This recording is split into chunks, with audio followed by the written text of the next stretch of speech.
So, you're wondering about the process for a divorce or separation mediation. What does it consist of?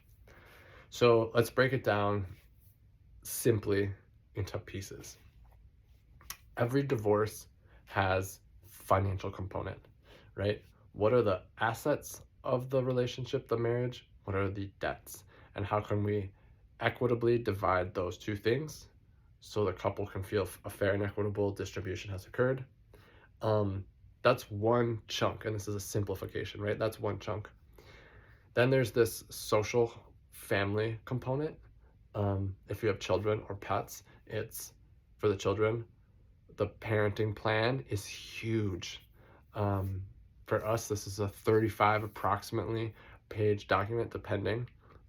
It's a document that talks about holidays and the parenting time schedule for holidays down to the hour, who's transporting, what the policy on social media and technology is, when you can introduce the kids to your parents' new significant other, if there's any changes in jobs that require out of state, how that out of state moving gets handled, how you address and attend to extracurricular expenses, all of the things that folks normally litigate about.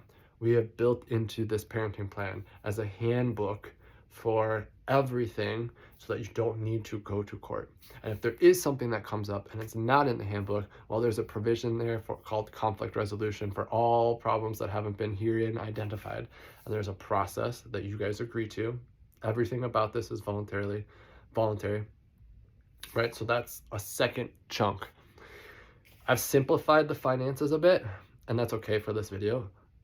There may be things like child support, spousal support, and for those two things, there might be a cash flow analysis, a budget that might go into talking about those, but those are the two big pieces in a divorce mediation.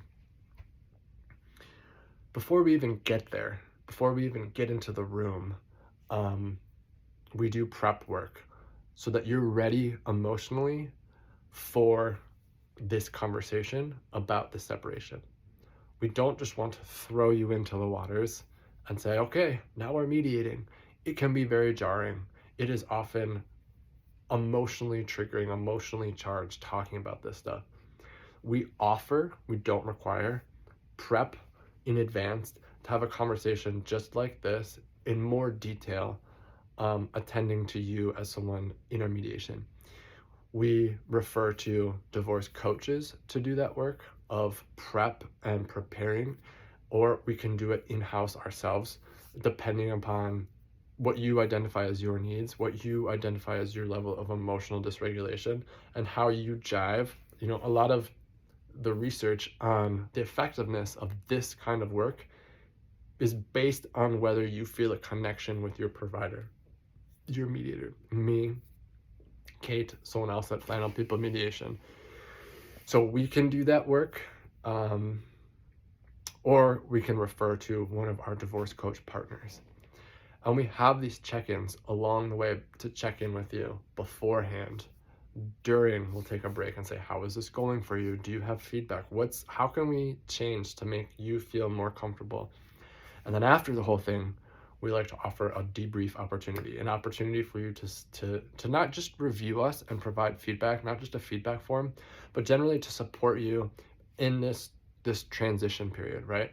To offer you resources, to share from our perspective why, to clarify, like, you have some questions about how things happen. It's part of our service as mediators, as facilitators of the space, to make sure that you feel confident. And if we can refer you to an attorney, great. If we can refer you to a coach, great. But we want to hand off that service well. And so that's an additional part of it. We take you from where you are, wherever that is. It could be, we want to work on this relationship, and then we bridge you over to the couples workshopping segment of Flannel People Mediation. It could be, we've done that, and now we're ready to separate. We take you from there all the way up to you have a full and final, complete agreement on everything that there is in the divorce decree. Importantly, we don't draft the divorce decree. Mediators can't draft under Minnesota law, documents intended to be submitted to court. We can draft a memorandum. We can be a scrivener, what's called a scrivener. We can draft a summation of your agreement and act as a scribe of the things that you yourselves agree to, and we're just memorializing them. But ultimately, our goal is to get you to full agreement on all of the issues, all of the minutiae, even the wording. What is the wording that you guys want in this area? And then you have two options. You can either file yourself using the online court forms, or we can refer you to an attorney who operates using a collaborative approach, and they can draft and file the divorce decree for you. And that's where we hand off services. We leave the door open in case there's any additional disagreements that happen down the way, so you don't have to litigate. You can come back, have another conversation, and sort of resolve your conflicts continually outside of court. So that's the process. If you're thinking that you want to move forward, just reach out, start a conversation, send a text, send a DM, send an email. There's tons of different ways to reach out to us. We just encourage, start the conversation, get ahead of the game, learn.